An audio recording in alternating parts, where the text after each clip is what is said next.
Hey guys, so here we are. Give me a few minutes. I need to grab a few of the people that wanted to be here and make sure that they do not miss us tonight.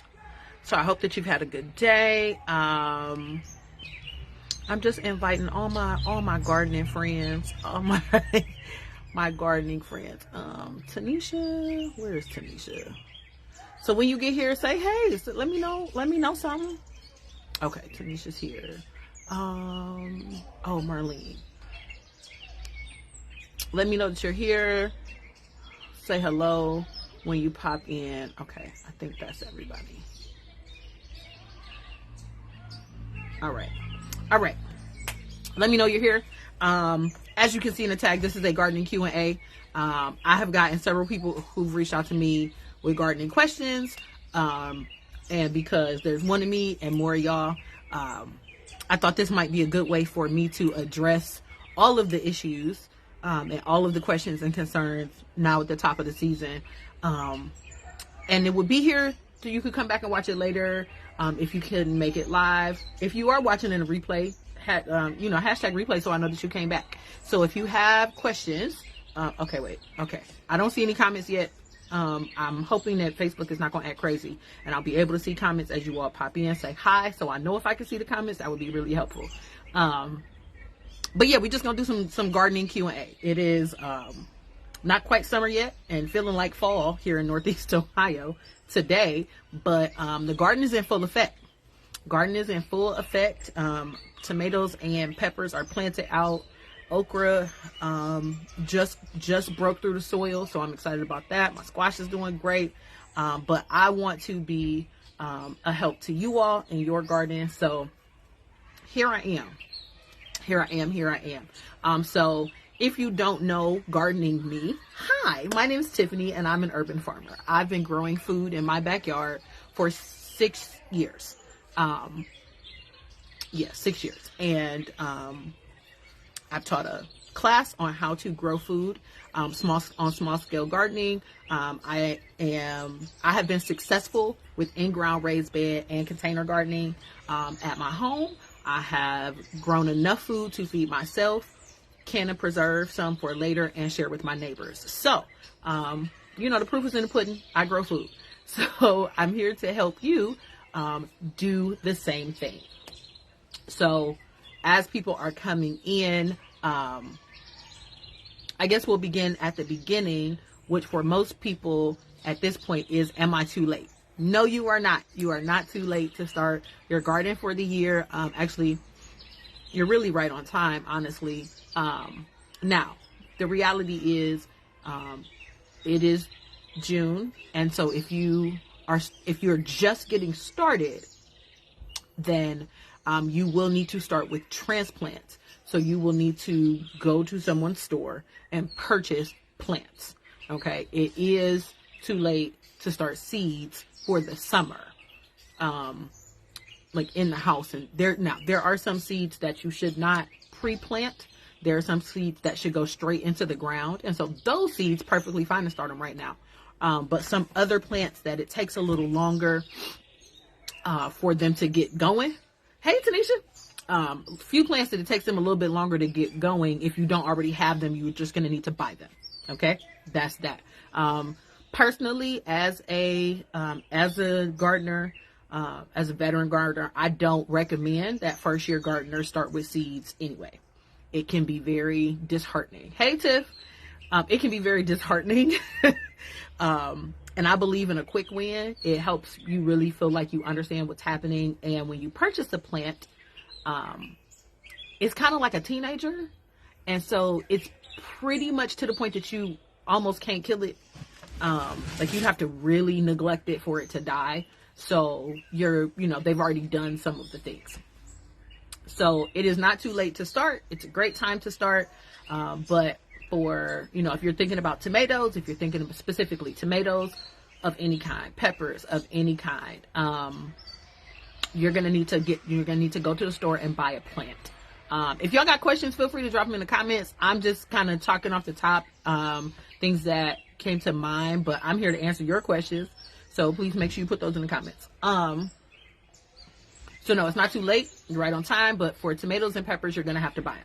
For cucumbers, zucchini, squashes, those need to be seeds in the ground anyway. So you can just go buy seeds, throw them in some soil, and they will grow. So that's okra also needs to go straight into the ground if anybody's thinking about that. I'm trying to think about what I'm growing.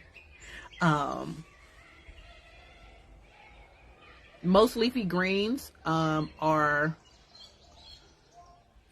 out of season. So like leafy greens, like cool weather. While it's cool this week here in Northeast Ohio, it's not going to stay like this. And so unless you have a really shady area that you can put greens in a container, I would not suggest starting greens right now. Okay, what do you do when you accidentally scorch the plants by giving them too much sun? Take it out this, okay, good teenage plants, good job. If it's in a pot that you can move it put it somewhere where it's going to get some sun and some shade. Make sure that you have watered it deeply. And so what does that mean? That means if it's in a pot and you put your finger into the soil, that the soil is damp to your, camera on that side, to your knuckle. That's watered deeply. When you start to water plants, the water is just going to run off the surface. So if you just poured some water on it and then you like swept the dirt to the side, you would notice that the water had not penetrated your plant. So you need to make sure that you have watered deeply so that that plant has something to pull from to recover. As long as it still has at least 2 mostly green leaves, it'll fix itself. You just need to take it out of the stressful environment. Let it rest, let it relax, and then you can return it to the sun. But most of your plants need at least 6 hours of direct sunlight. Your fruiting plants need at least 6 hours of direct sunlight. The last 2 weeks, the temperatures here in Ohio have been like August hot, and now it's 65. Like, so, yes. So I hope that helped, Tanisha. If you have a follow-up, just go ahead, drop it. Let's see. What can I plant when you have no shaded area? Tomatoes and peppers and okra love sun. Sunflowers. What else is going to do really, really well in the sun? Okay, cool, Tanisha. Yeah, tomatoes, all kinds of peppers, okra, of the corn. Honestly, corn would do really well. So all of those will do really, really well in the sun, regardless. Now, tomatoes and corn are very thirsty plants, so you are going to have to water them regularly, or you're not going to get it's not going to fruit as well. So you do have to be mindful. So Tanisha, this is for you as well. So if the temperatures are above like 85 consistently, you're going to have to water your garden every 2 to 3 days, like manually water it. You need to be watering for, depending on how much, so y'all know my garden. Come on, let's take a look. So my garden, like those 3 beds there, I'm going to have to water for about 15 to 20 minutes. And I have this attachment to my hose, and it's on the shower. Oh, that's backwards for y'all. It's on the shower setting, so it comes out like a shower head. And so I'm able to water very thoroughly. But I'm going to be out here on these 3 beds for at least 15 minutes when it's super hot like that. Now, I watered twice last week. So I watered on Friday, and then the temperatures dropped, right? Well, when the temperatures are cooler, the water's not evaporating as quickly from the soil, so I don't have to water as much. So I watered on, today is Thursday, Tuesday? I watered Tuesday. I'm not going to water it again this week because it's not going to get above 75, right? They'll be all right. You don't want to water too often because you want the plant roots to grow down. You want them to go looking for water. Not to the point that they look sad, but you want to have solid, you want to have a good root system, and that root system needs to get into the soil. Okay? I hope that makes sense.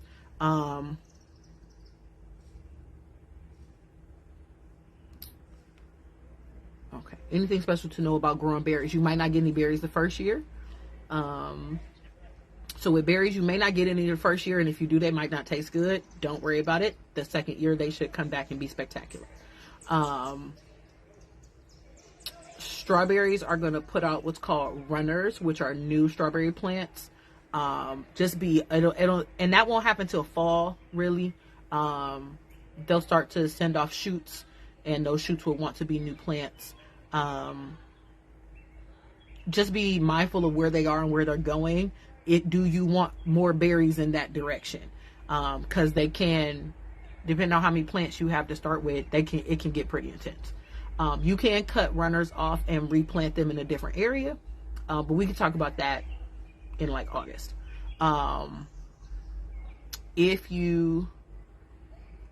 Birds like berries. Hey Dante, birds like berries. So depending on how big your berry plant is, this is not going to work for everything, but this will work for a few things. I'm gonna show you guys. Hey Grace. Okay, so can y'all see that? Okay, so this is a mesh laundry bag that I got at Family Dollar. Right? Let me get my hair out the way. Okay, so the bag, this is the drawstring at the top, and I just cut. I don't want to take it off. So this is the drawstring at the top. Okay. So y'all get the idea. And I literally just cut the bottom off, pull the drawstring closed, and then put this over. This is my cilantro. I just put it over my container. Okay. Like so. That gets air, it gets sun, it gets water, but the birds can't get in here, and it does keep some insects out. So with berries, depending on how big your bush is, this may be something that you can do to protect it from birds. Okay. Like I said, I got these particular bags at Dollar Tree. No, I didn't. Family Dollar. At Family Dollar. This is not a sponsored video, but Family Dollar, if you want to shoot me some. I got those at Family Dollar. They were literally $1. So I have them, I'll show you guys, all over my yard. So like those guys out there, those are the same kind of bags. That's another one. That's another one, because y'all know I have groundhogs, and so I have to cover up anything green and leafy,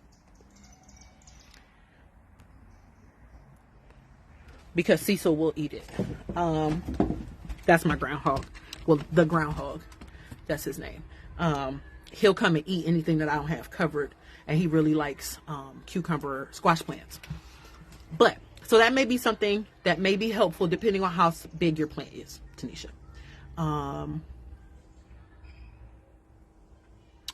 What? Nope, I got that one. Okay. What is these comments doing? Is it too late to plant peppers? Not at all. Not at all. You need to go buy plants, though. It's too late to start seeds. You're gonna need to go to Walmart, Home Depot, or wherever you go and buy plants at this point, because it is too late to start from seed for peppers, because peppers take a long time to grow. Oh, I took them in the house. I'll show y'all. I'll post some pictures later. I have some pepper plants.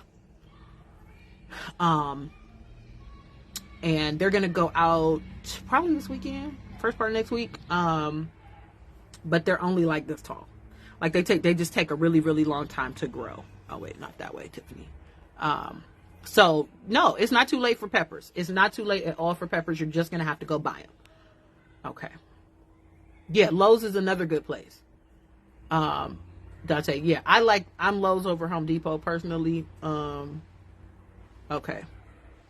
So neem oil, neem oil is great. It is organic. It will keep a lot of pests away. But if you don't dilute neem oil, you can burn your plants.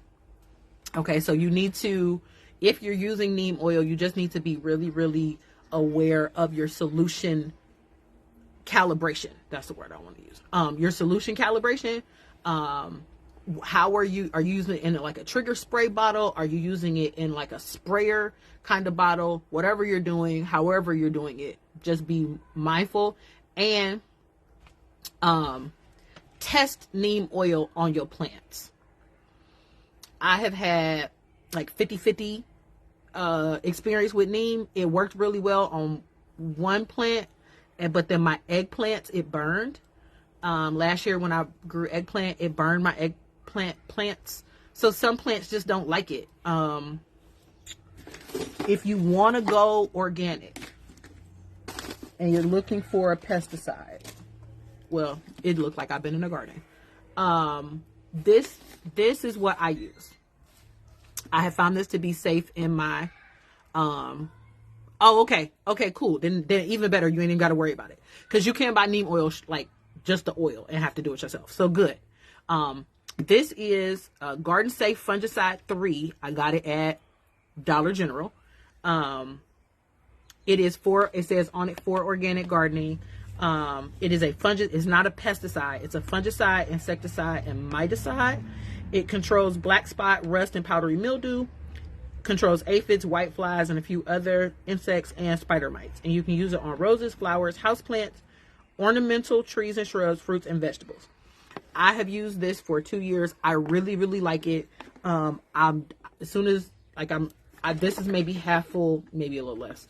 So I'm gonna buy like 2 bottles at Dollar General, and it's gonna last me all season. Because I don't want the mesh bags help me a lot with the insects. And so until it gets like real, real hot, I don't have a lot of issues. But I really like this. It has worked very well for me. You can douse the plants in it and they don't burn, they don't wilt. Like I'm very pleased with it. So that's something I use in my garden that I would definitely suggest. Okay. I'm just checking these comments. So again, for those of y'all who just popped in, hey y'all, feel free to drop a question if you have one. I'm literally just, how often should you water tomatoes? It depends on how hot it is. It depends on how hot it is. It depends on how hot it is. So like I was saying, Dante, like last week up here, it was like in the 90s. I was literally watering every 2 days. Because I would go to work. I work from 8 to 4, right? I would come home and my plants literally look sad. That's the other thing. You can, if you're not sure what your plants need, just look at them because they will look sad. They'll be leaned over. The leaves will be all like curl. When your leaves start to curl, your plant is dry. Okay. So like you can really look at it, and if you just watch, you'll know, okay, yeah, you need water. And then now, not only how much water, but when to water, because this is very important. You do not want to water your plants in the middle of the day. You need to water your plants when the sun is not hot, which means when the sun is not high. So you need to water your plants before 10 a.m., preferably before 9 a.m. Or right now here in Akron, that's like after 7:30. The sun is still out, right? But it's not hot anymore because I don't want the water to just be on the surface. Think about like if water was just on the surface of your skin and you was out in some super hot sun, it'd be like, man, that's really hot, right?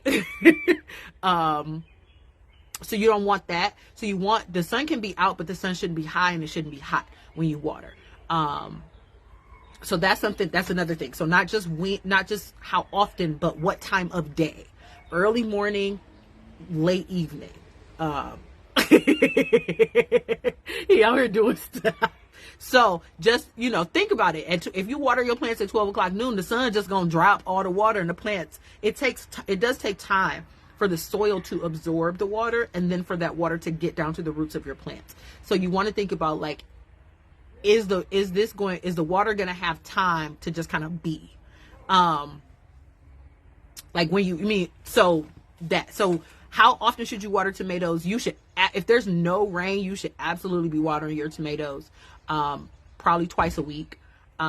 If there's rain, then they like God's water better than your water anyway. So if you've had a good rain, like a good soaking rain, you may be able to go 4 or 5 days without watering. So it's just, think about temperature, humidity, and then just watch them. Just watch them, because they'll tell you, they'll show you. They look, my tomatoes will look real sad. And I tell them all the time, y'all look so sad. Don't look so sad. I didn't neglect you like that. Don't do me like that. Come on, let me give you some little water. Okay, so now, Tanisha and Dante, are y'all in a bed like I got out here, or are you in like are you in containers?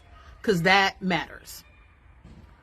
That matters depending on, you're in pots. Okay, so they're holding water. They're gonna hold some water, I'm assuming. Okay, so I would say you're gonna water. Okay, I water in a pot that's gonna hold water, because I have fabric bags which the water seeps out, and then I have pots that hold water. So in a pot that's gonna hold water, I'm gonna water until it starts to pool, like until I start to see little puddles on the top, and then I'm gonna wait. And if the puddles go away like this, it needs more water. Like, it just needed time, but it still needs water. If they sit there a second, like 30 seconds or so, that's enough. That's my rule. But like Tanisha said, the other way to check is water your plants, wait 30 minutes, go back out, stick your finger in the soil. The soil should be moist down to somewhere between your first and second knuckle. Okay? So that means you stick your finger and you pull it out and there's soil stuck to your finger. That means the soil is moist. Okay? If you stick your finger down in the plant and you come out and there's nothing there, that soil is very, very dry. And you'll once you do it a few times, you'll know the difference. You will be able to feel the difference very quickly.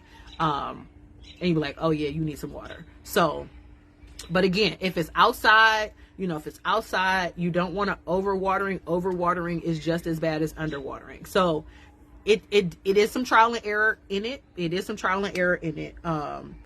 But pay attention to your plants. I generally water on the same days of the week every day. Hey, Kim. I water on the same days of the week every day, just so I don't get confused. I water my houseplants on Saturdays and only Saturdays. I water outside on Tuesdays and Saturdays.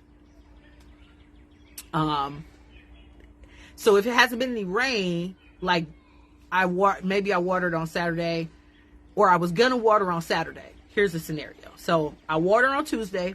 I was gonna water on Saturday, but it's gonna rain. There's a 47% chance of rain on Sunday. I'm gonna wait. And see what happens. Because God's rain is free. God's water is free and mine is not. Just being honest. And then if it does not rain enough on Sunday, then I'll water on Sunday. But if there's a close to a 50% chance of rain, I'm gonna wait and see if it rains. And if it rains, how much rain. The other thing I would tell you to do is get you some 5-gallon buckets, like the white ones,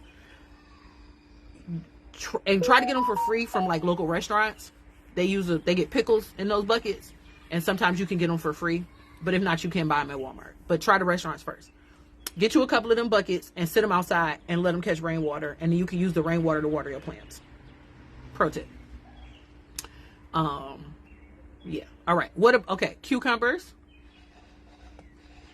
Yeah, you can go ahead and cut them off, but make sure there's at least 2 green leaves on the plant, so if they're not completely burnt, there's still some green. I'd leave them, because that green is still gonna photosynthesize, right? While it's dying off, it's still gonna photosynthesize. If it's just a little bit of burnt, just cut the little burnt off and leave the rest of it. It'll be okay. Yeah. All right. Okay. What did you want to know about these cucumbers, Tanisha? Cucumbers, squash plants want a lot of water. These are very thirsty little babies.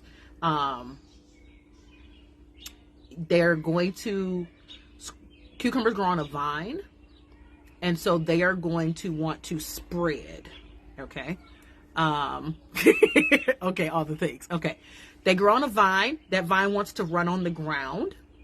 You can train cucumbers to grow up if you have space for that.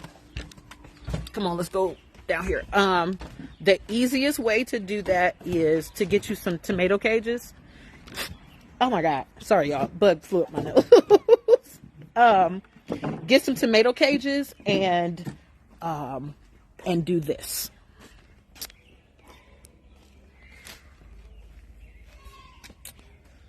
So this is my pot, right? That's my fabric pot. And let's see, can y'all see down in there? There's my cucumbers. Okay. This is a tomato cage that I bought for like $3 at Home Depot like 3 years ago. Just stick it down in the soil. Like so. The mesh laundry bag goes over it. So the bugs stay out, and so the Cecil. And then as it grows up, it will start to vine. You can train it to vine onto the cage, and it'll grow up. And then all of your wonderful fruits will be inside the bag, so they're protected from the animals. Okay? Was that helpful? I hope so. Okay. So yeah, I have all of so anything in the squash family is going to vine. So think zucchini, cucumber, yellow squash, spaghetti squash, butternut squash, pumpkins, watermelon. All of those are in the squash family. They all grow on a vine. And so they're all going to want to spread across the ground. And so if you got the room to let them go across the ground, let them go. But if you don't, you can train them up. Now, so y'all go have cucumbers everywhere. If the cucumber plants look good, like you can look at them and some of them look stronger than the other ones, just thin them. Them look like, just pull the little ones that don't look like they gonna make it. Get them little runt plants out of there. Pull them out so that the ones that are really taking off aren't fighting for nutrients and space. Okay. Squash plants don't transplant well. So it's not like you could dig it up and put it in a different pot. It probably won't make it. Yeah. So yeah, so that's cucumbers and all things squash. All things squash. They all grow on a vine. Most people don't know that, but they do grow on a vine, and they have really big leaves. Which is good because it can shade other things. Which is nice. Yeah, you're either going to have to let it like take over a portion of your space or train it to go up. And so, yeah, so that's cucumbers. All right. Okay. Awesome. Oh, all right. So we talked about tomatoes. We talked about peppers. So all the peppers, it's really great to grow peppers right now. Again, you're going to have to buy them because they're a slow start. But the jalapenos, bell peppers, fun fact, all bell peppers start green. The longer you leave them on the plant, they change colors. So, okay. Oh no, that's a box. All peppers start green. So if you buy a plant that says big red pepper, note that pepper is going to come in and it's going to be green, and you have to leave it on the plant and it will turn red, but it's going to start green. But yeah, now's a great time to get your peppers, your jalapenos, your cubanos. If you like hot peppers, great time to do peppers. Okra, I like okra.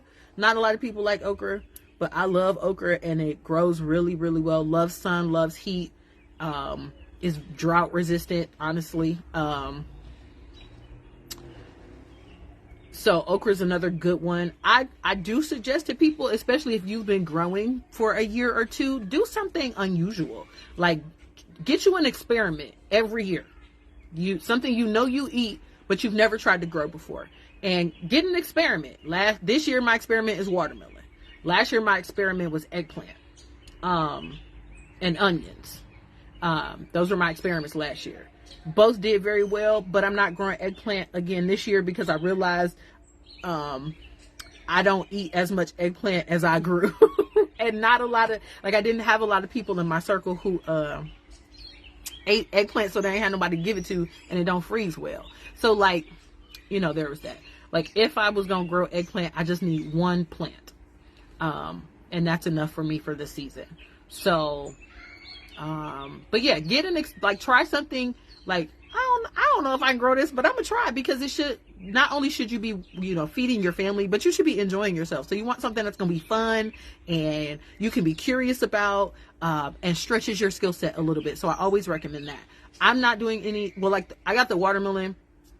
That's my experiment for the year. Everything else I'm growing, I know I can grow, and I know that I eat, and I know it grows well in my space. That's another thing. What grows well in one yard may not grow well in another yard, because the soil is different.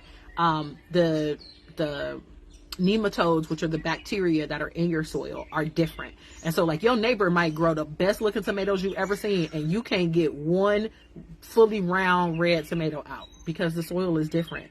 So you do have to try different things for a while to figure out what you can do and what works where you are, because it is going to be different due to weather and soil conditions. So there's that. Leafy greens. Let's talk about greens, because greens are always a hot topic of conversation. All leafy greens are spring, fall. They like cool temperatures. They don't like to be above 75. Okay, Dante, I will go there next. Leafy greens, that means lettuce, kale, spinach, collards, cabbage. Cabbage is not a green, I'm sorry, not for this discussion. So lettuce, spinach, kale, collards, those kinds of greens. They don't like heat. They like cool. Okay, I will talk about herbs. They like cool. They like shady sun, dappled sunlight. So really here in Ohio, at least, if I'm growing greens, I start in March. First week of March is when I start growing my lettuce. Now I have lettuce and I have spinach that's growing, and I will move because they're in containers. I will just move them around my yard to keep them growing all year. But if you're like, oh, but I want to grow spinach, you're gonna have to wait now because it's about to get too hot. We will do another round of greens in August, September, depending on how the temperatures do this year. But the other thing is you can grow greens through the winter as long as you cover them. And they actually get sweeter the colder it gets. If kale gets a frost, baby, you ain't had kale till you had frosted kale, okay? It actually does. The cold actually makes the greens have a more sweet taste naturally. So we're going to plant another round of greens like September-ish. And we just going to let them boys go to the end of the year. I'm gonna keep them covered, and by covered, get an old sheet. You got that one, that one sheet that don't go with nothing, and you don't know where the rest of that sheet said went, but you got that one. And so when company come, you put it on the couch, that sheet. We'll just cover everything with a sheet, and it'll be fine. So yeah, so that's another one. Okay.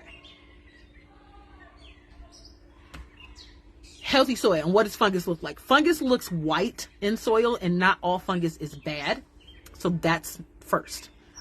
If you are doing any kind of composting or adding anything to your soil, what does healthy soil look like? Healthy soil is full of worms. If you're in the yard, right? So in my garden beds, when I take my shovel and turn it over, I should see worms, peel bugs, potato bugs. I should see ants. I should see living things in my soil. If I'm using a pot, right, in my gardening bags, or a heavy pot, right, then I need to make sure that that the mix I'm using has all the nutrients in it that the soil is going to need. Now, you don't need to spend a lot of money. You do not need to buy $17 bags of soil, okay? That, because I can show you, you can do it for $5. You can buy the store brand garden soil. Store brand. You're going to buy a bag of organic humus and manure. And you're going to buy a decent fertilizer. And that's it. That's your healthy soil. That's how you build healthy soil. Then the other thing you can do is get your kitchen scraps. Not all of them, but like a handful, depending on the size. You know, look at the size of your pot and throw your kitchen scraps in there. No meat, no dairy, but like onion peels, cucumber skin, the ends off an apple, like those kinds of things. Put that in your soil. It's going to break down. It's going to feed your soil. Okay. You're composting in a pot. Now you don't want to do that every week, because then, it's going to throw everything out of balance. But, you know, every so often you may want to throw, you know, you cut up an onion, you cut the skin off an onion for the kid, throw the onion peels in there and, like, you know, push it down in the soil. That'll help your soil. That'll help build your soil. All right. Let's see. So herbs, listen, herbs are something I can't grow, Kim. I can't grow herbs. I have tried I can't grow herbs from seed. So every year I go to the garden store and I buy a rosemary plant, a basil plant, and a thyme plant. And I just keep them until they die, because I can't grow herbs. So rosemary and thyme are a woody herb. And so what that means is when you look at it, it looks like the stalks look like wood, like tree wood. Whereas basil is a leafy plant, it's soft and pretty. Like rosemary and thyme are thick and prickly. And so rosemary and thyme can take a lot of sun, where basil cannot. So if you have a good window in your home that gets at least 4 to 6 hours of sun, you can put your herbs there. I keep my herbs on my deck ledge for most of the summer, and they do fine there. I do make sure that, I'm trying to find one to show y'all. Okay. I do make sure that they're in some kind of tray that catches water like this. I get these are from Dollar Tree. Again, gardening does not have to be an expensive thing, y'all. What did I tell y'all? I shopped Family Dollar, Dollar General, Dollar Tree. These are 8-inch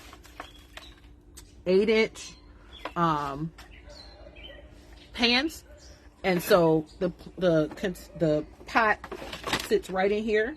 And so then when I water it, the excess water doesn't run off. It runs into the pan. And then as the plant needs it, it'll drink up.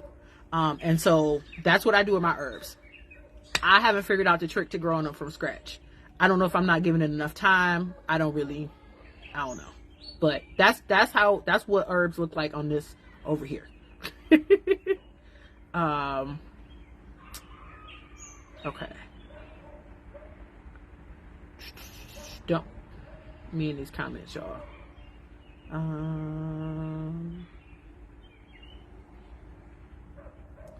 Should you put your greens in a more shaded area? Yes.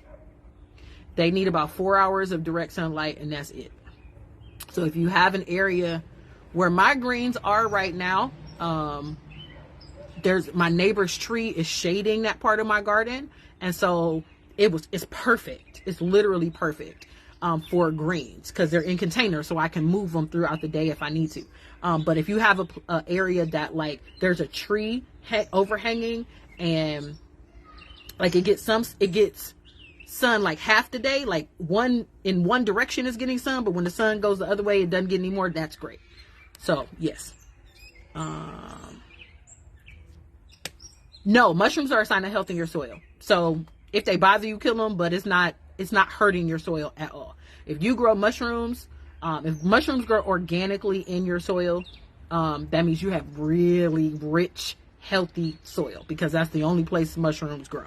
So I would kill them and then like break them, like stomp them down and leave them there so that they can compost back into the soil, because they'll just enrich your soil. Is white fungus bad? Are we talking about in the, like in yard soil or in a pot soil?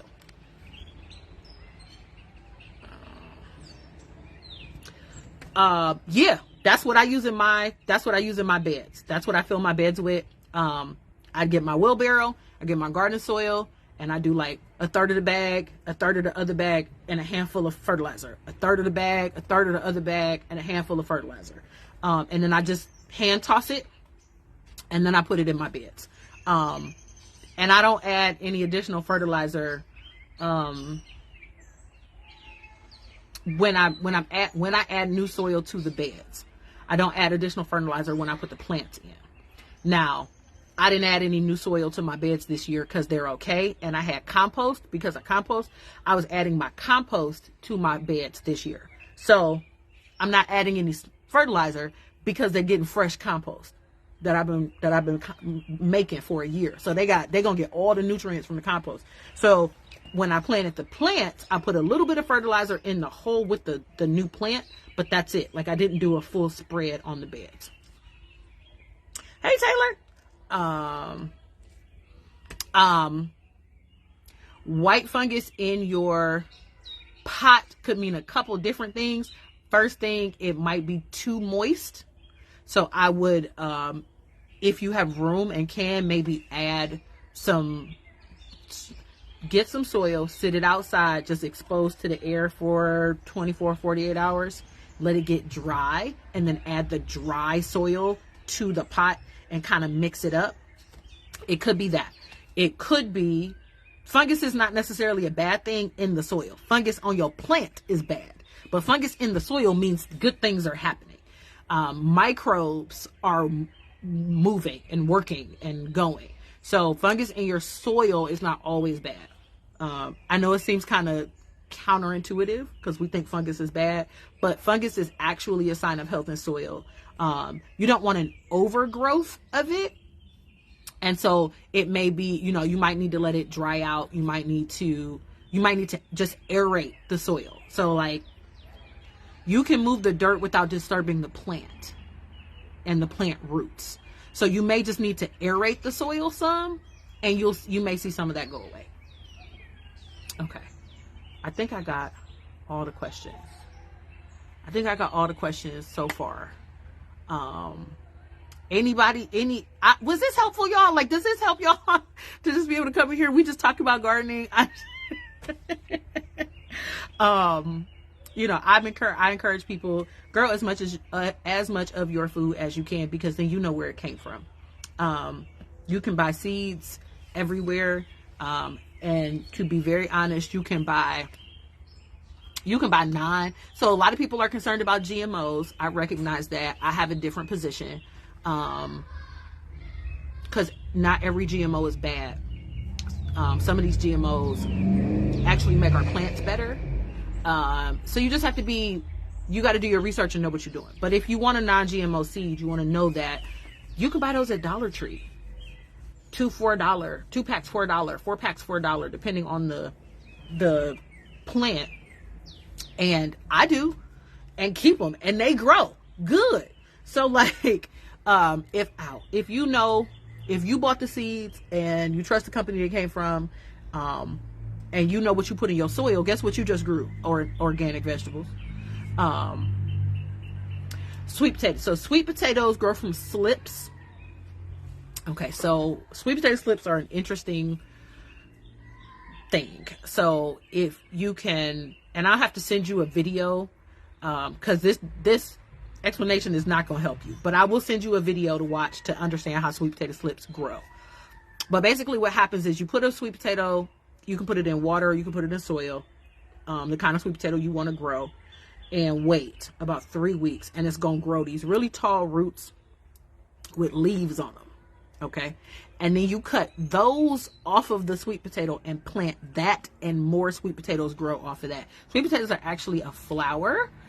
they're the root of a flower, and most people don't know that. I thought that was so cool when I found that out.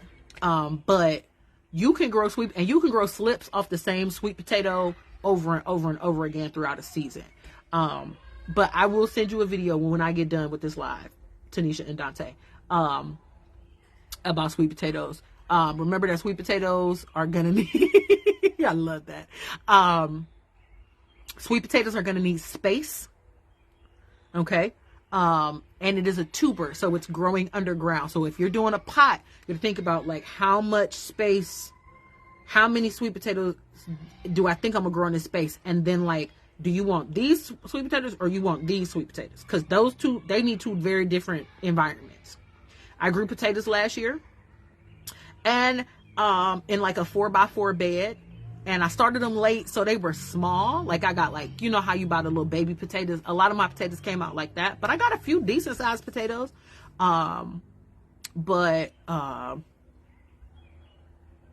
Yeah, just it's something to think about. It's just something to think about. It's just something to think about.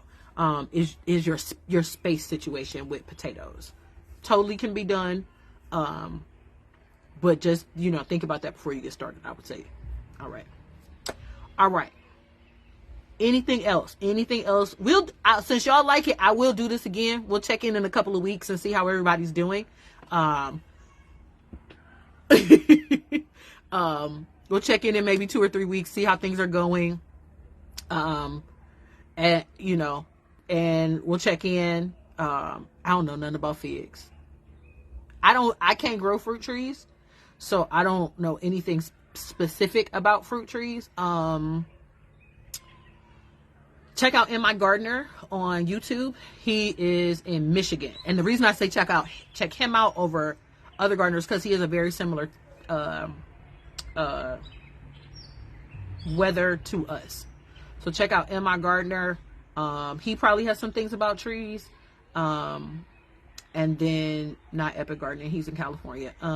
What is Gary's channel? The Rusted Garden. The Rusted Garden. He's in Maryland, but he's in zone 7, so a little warmer than us, but very easy to understand, easy to follow. Videos are not long. He get right to the point. He don't do he ain't gonna over talk it. So, yeah, I would definitely check both of them out. I know both of them have grown fruit trees. And so those are two people that they literally taught me everything I know about gardening. So I highly recommend both My Gardener and The Rusted Garden on YouTube.